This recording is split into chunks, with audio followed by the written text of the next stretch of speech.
நம்ம சிரிக்கணும்னு நினைக்கிறோமோ இல்லையோ, ஏதோ ஒரு விதத்தில் தெய்வம் நம்மளை சிரிக்க வைக்கிறதா இல்லையா?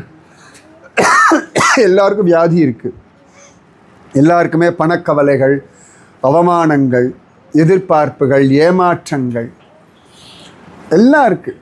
நடக்குமா நடக்காதான்னு சந்தேகங்கள், ஏன் நடக்கலைன்ற கேள்விகள், இது ஏன் நடந்ததுன்னு யோசனைகள் எல்லாம் இருக்குது.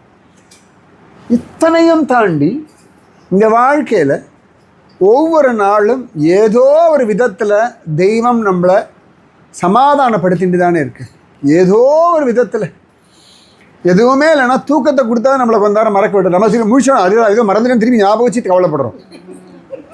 தூங்கும் பொழுது எல்லா கவலைகளையும் மறந்துடுறோம். நல்லா கவனிச்சு பாருங்க, ஒரு கவலையும் நம்மளை தொந்தரவு பண்ணுறதில்லை, நாம தான் அதை பிடிச்சிட்டு இருக்கோம். என்னை கவலைகள் தின்னத்தகாதென்று நின்னை சரணடை. ரொம்ப அழகான ஒரு